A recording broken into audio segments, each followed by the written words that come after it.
What if we could make going to work exciting again? What if our commutes were faster, healthier, more stress-free?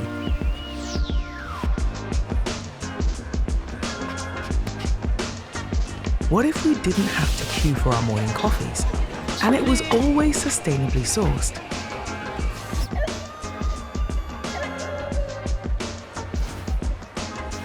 What if our offices transported us on different adventures? Perhaps we have a meeting in the jungle.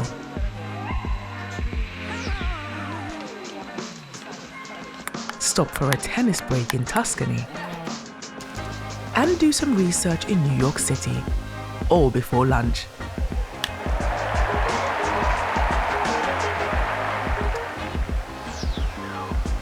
What if you could take a quick phone call in a private setting?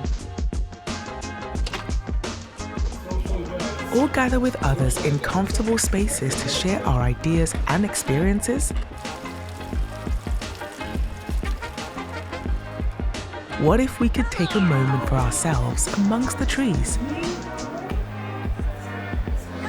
What if lunch came with this view? What if meeting new friends was as simple as going for a stroll? What if work didn't feel like work? What if work was extraordinary?